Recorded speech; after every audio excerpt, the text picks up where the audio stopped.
wax lu ëpp loo xamante ne ñun dinañ ko waxi mat na ko ci xam-xam mat na ko ci jikko mat na ko ci xel kon ñu ngi koy nuyu di ko ndokkeel di ko tatagal te di ko indil ziar ak nuyu Oustaz Ahmad Ba bi nga xam ne làmmiñ bu gën a fasaa bu gën a légitime wax na yóbbante nuyoo yi nga xamante ne yóbbante ne ko te muy koo xam ne kilifa bu mag la ci ñun si suñu daayira ndax ñun ñëpp buñ toogee moom mooy yor kàddu bi mooy wax te lu mu wax loolu la ñëpp gërëm te bu ngeen ko déggee léegi mu wax xam ngeen ne suñ ko joxoon jotaay bi liñ fi nar a sotti moom mënuma sotti sax genn wàll mu nekk ndaw loo xam ne ndaw lu lislaam yaakaar la nekk ndaw loo xamante ne ndaw lu lislaam bàyyi xel la ba pare mu assumer responsabilité ñu koy ñaanal yàlla may ko gudd fan yàlla may ko wér yàlla may ko kàttan yàlla dëgëral xam-xam et thème bi nga xamante ne moom lañ bëgg waxtaanee nekk na thème boo xamante ne bu yaatu la bu gudd la bu xóot la yaakaar naa suñ ko doon traité ci ay fan yi fan sax duñ ko mën a jeexal waaye Seydi Abdou Abbas yi joxe na déjà direction yi nga xamante ne suñ ko exploité rek danañ am tuuti ci njëriñu kàndoo ak mbokkoo ci lislaam suñ sëriñ Cheikh Ibrahim Niass dafay wax ne waalamu anna sohbata fi llahi barakatun wa saadatun wa fi gayrihi nadamatun wa xasaaratun Cheikh Ibrahim Niass nee na xam leen ne ànd ci yàlla barke la texe la waaye ànd ci leneen lu dul yàlla rek xam leen ne réccu la ak perte la te nag nit mbokkoo yi nga xamante ne mën na ko am ak moroomam nitam ci mbokkoo ay mbokkoo yu bëree bëri la nit mën naa bokkoo ak nit ci nasab li ñuy woowee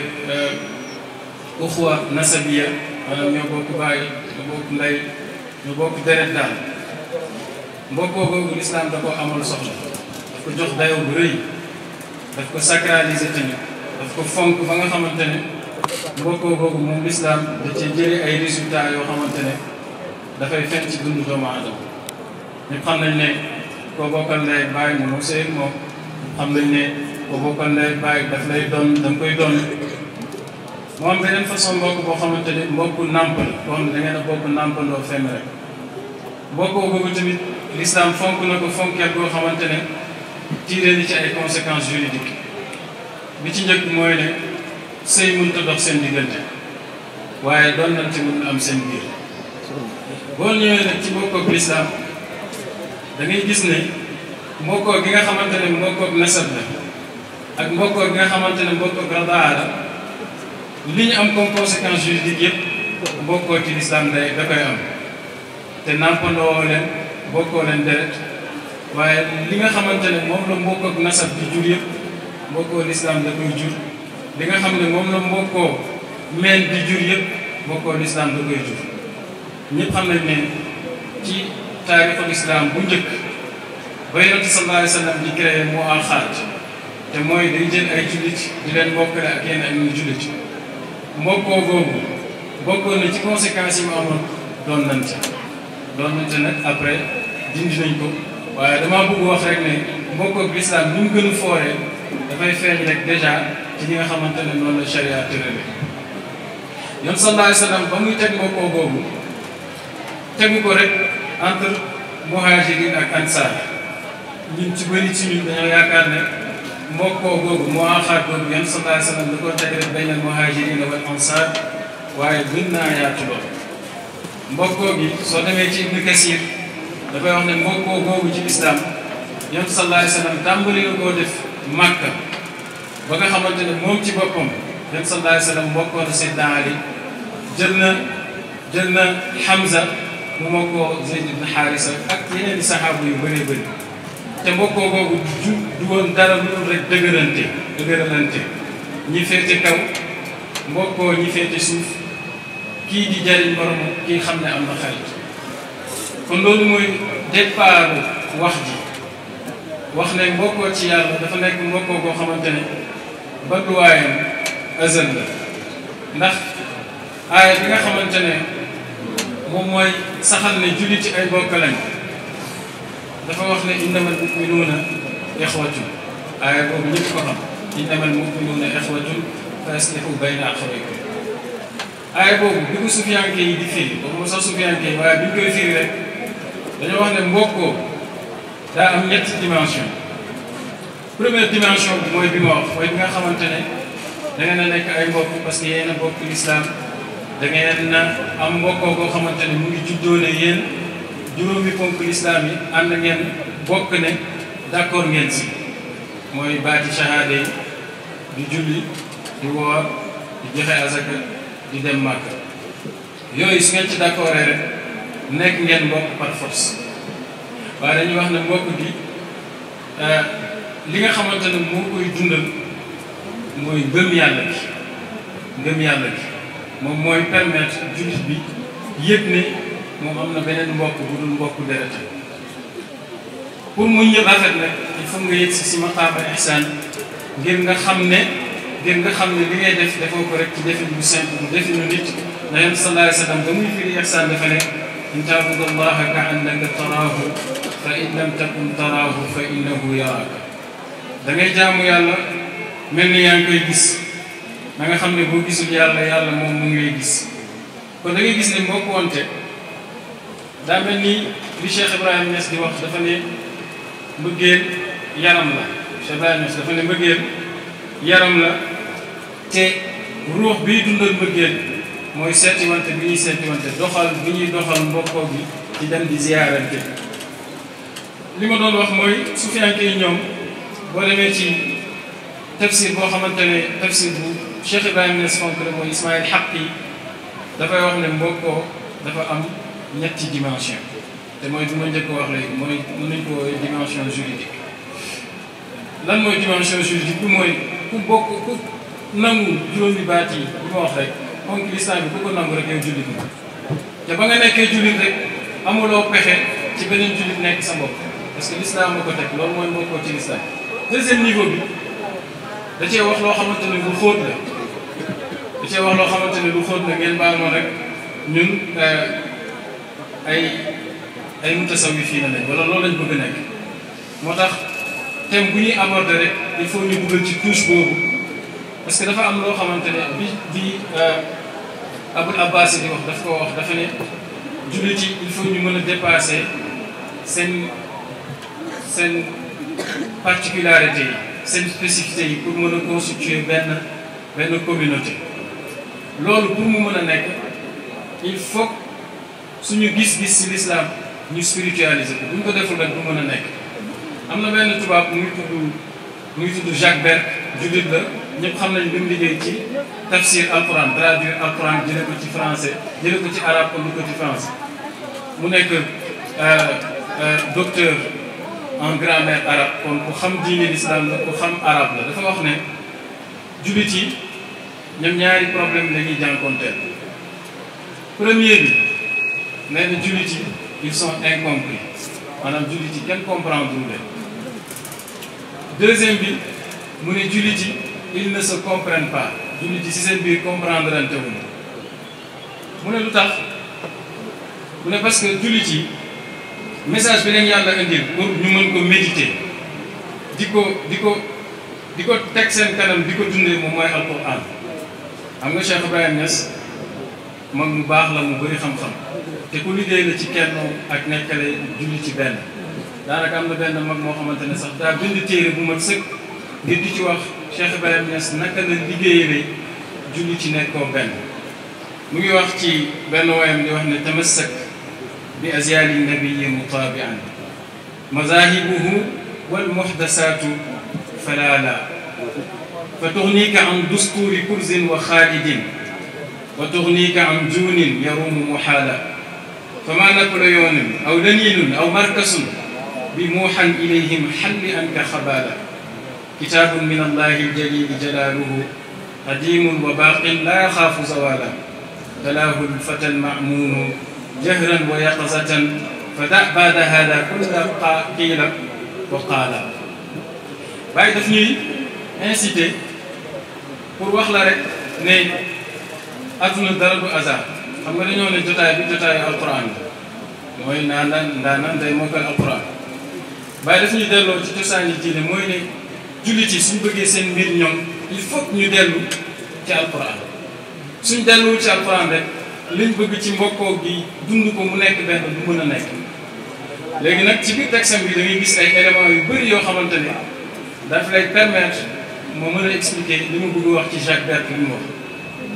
bàyyi dafa ne tamassak bi adyaani nabiyyi mutabi'an na nga jàpp ci cébéeri yonent sallallahu alayhi wa sallam bi ko topp maanaam que ta référence ultime dans la religion soit le prophète sallallahu alayhi wa sallam ki ngay topp ci diine ji na nekk yonent yàlla Muhammad sallallahu alayhi wa sallam du kenn ku baax ku mën a tudd sa njiit ci diine ji yonent yàlla Muhammad sallallahu alayhi wa sallam mazahibuhu yoon yi nga xamante ne dafa fàtte ko bàllee ko ci moom yonent sallallahu alayhi wa sallam moom tamit ci yonent bi la bokk moo tax nit danay diinget nit ngir ne daa topp nit fekk nit kooku mu toppul nit ki nit kooku yonent yàlla Muhammad sallallahu alayhi wa sallam la topp ndax dañuy wax ci sufiyanke yi ne al muttasilu bil muttasili waasilu ku jokku ci ku jokku kooku da ngaa jokku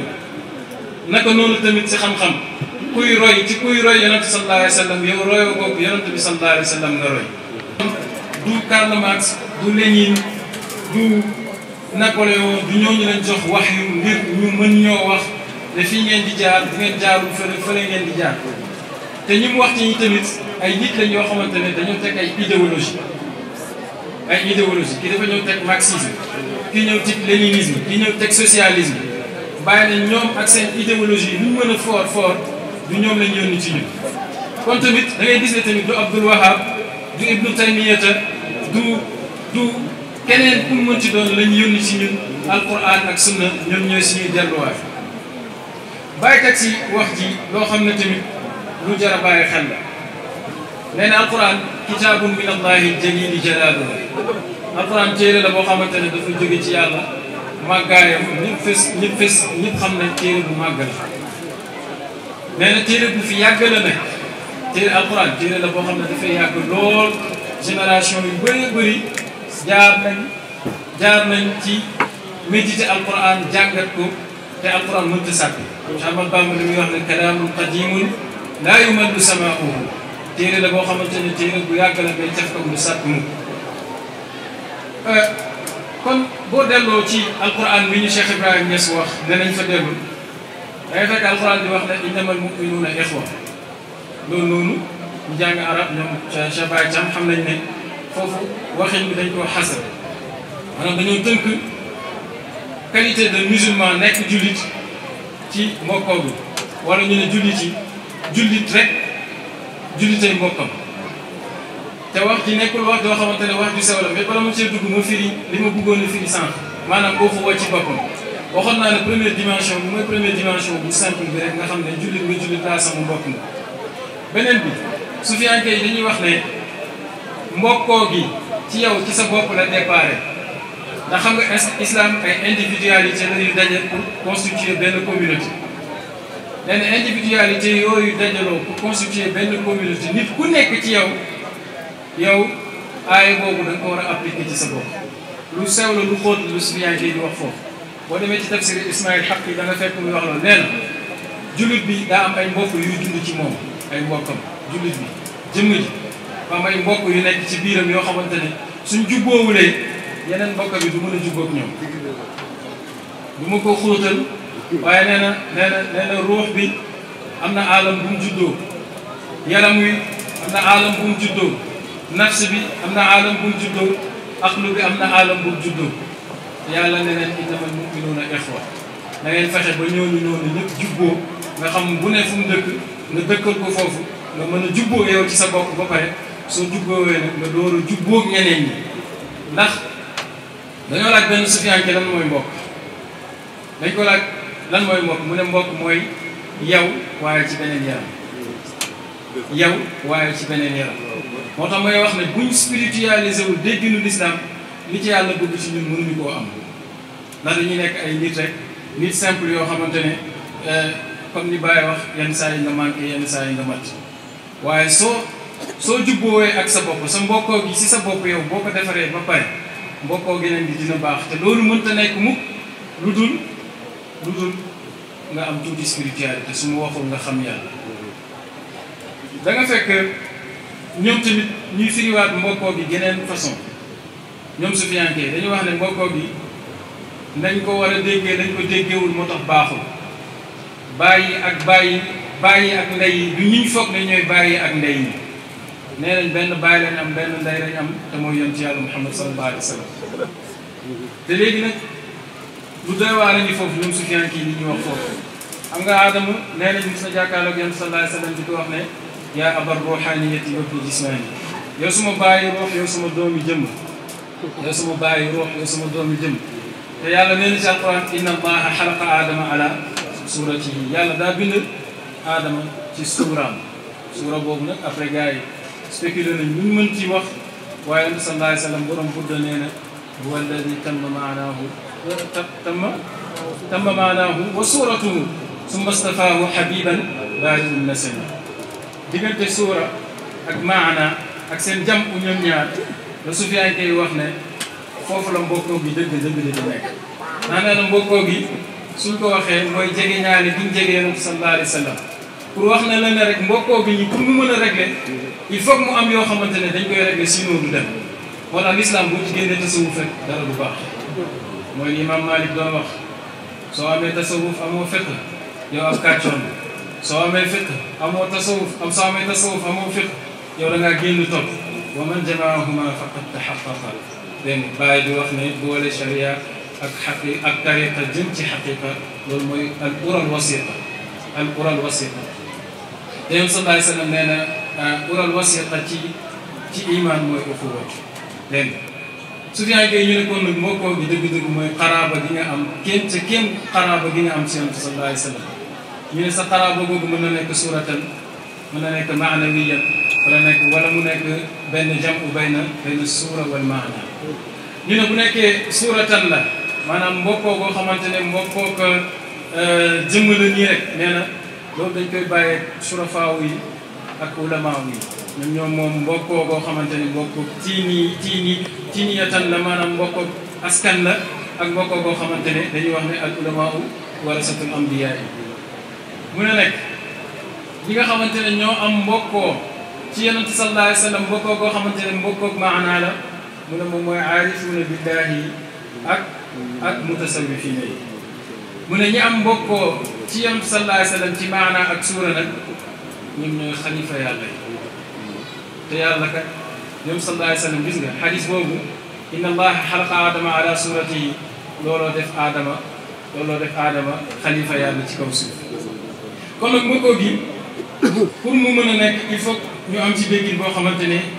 déggin bu xóotu xóot la ay alquran yi nga xamante ne mën nañ leen a tudd ngir di leen wéttalikoo dañoo bëree bëri yàlla ngi wax ci alquran ngir wane ne mbokkoog l'islam gii lu tax muy yaatu te gudd daa dépassé temps daa dépassé espace jullit yi mbokkoo wu ñëw ñiñ dundal rek tey ñeneen jiitu woon ci l'islam ñoom seen ay mbokk lañ ñooy ñëwi ci kanam seen ay mbokk lañ yow mi nekk Sénégal afghan bi sa mbokk la yow mi nekk Sénégal palestinien bi sa mbokk la kon bennoo gi daxul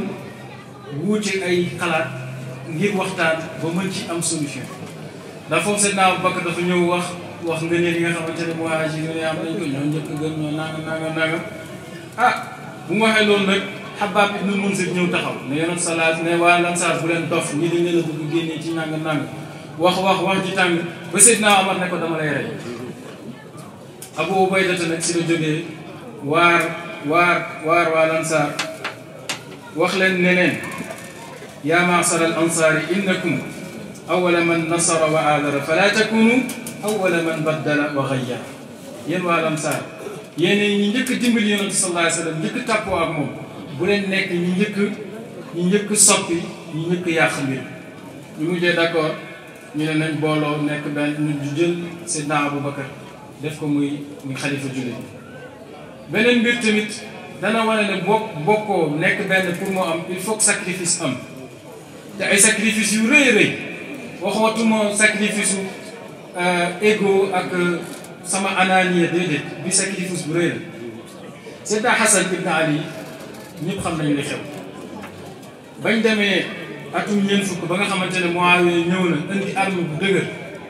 Seydina Hasan moom tamit indi armée bu dëgër ñu xam ne ñaari armée yi buñ jàkkaarlooyee li gën ci lislaam dana dee dañoo waxtaan ak Seydina Hasan mu d'accord ne moom sax maamam yonent sallallahu alayhi wa sallam xutba na benn bis ba yëg si di wax ne inna ibni hada sayyidun suma doom ji sangal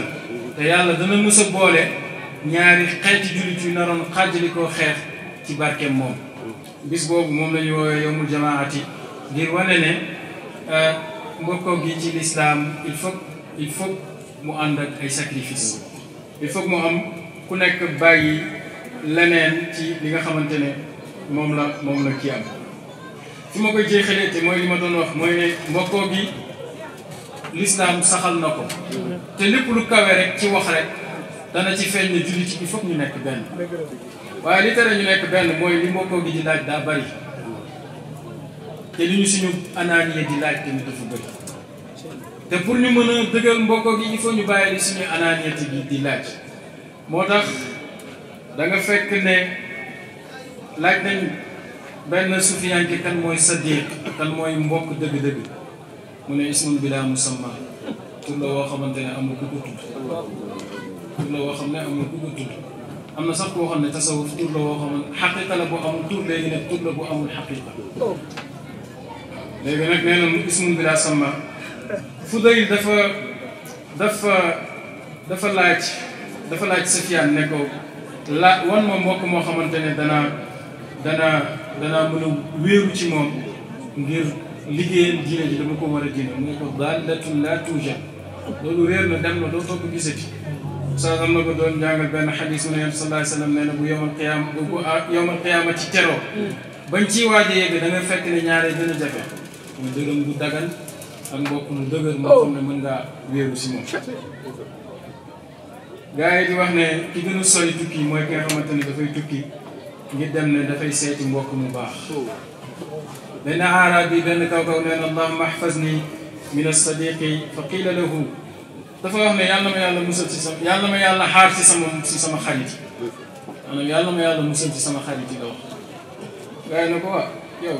sa mbokk sa noon yi nga war a ñaan yàlla musal ci ñoom wala sa xarit mu ne ixwaanu hada zamani jawasisul uyubi mbokk yi léegi yi nii seetuñ dara lu dul sa ayib rek waaw whatsapp yeeg mbir yi li ci xew yëpp audio yi fuité yëpp ñaari mbokk yu wóoluwante ñoo ko seqoon yoo xamante ni nit ñi muus nañ dañoo xool àdduna xam ne amul benn njariñ ñu def ko géej rek jël bateau jëf yu baax yéegee ko ngir mën a traversé àdduna boobu Oustaz Ahmad Ba nee na fa antumu dunya fa kunu minkum xazirina fa dunya bi dunya tarbaxu fa taaxuzu dunya ka baxrin wabtagu najwa najaati safinatan kay tanju inna safinata linnajaati waxidatun hiya faydu ibrahima xuurun tuflihu loolu laa koy tëjee nee na yéenay àdduna yéenay àdduna da ngeen moytu nag àdduna ndax àdduna moom àdduna lay koomoo àdduna pour mu mën a defar àdduna il faut mu yàq àdduna kenn fal taaxuzu dunya ka baxrin na ngeen jël àdduna bu mel ni géej rek boobu taxu na ngeen jël najwan najaati gaal ak texe sa mooy maanaam arma texe safinatan muy seen gaal kay tanju ngeen mucc muy joxe conseil boo xam ne ñi ma ko sañ a jox laa koy jox mu ne inna safinata lin najaati wahidatu nee na gaal bi nga xamante ne mooy muccalaate kenn la hiya faydu Ibrahima mooy faydu Cheikh Ibrahima Niass xuudu kon xuus leen fa tuflihu ngeen texe asalaamaaleykum wa rahmatullahi taala wa barakatuh.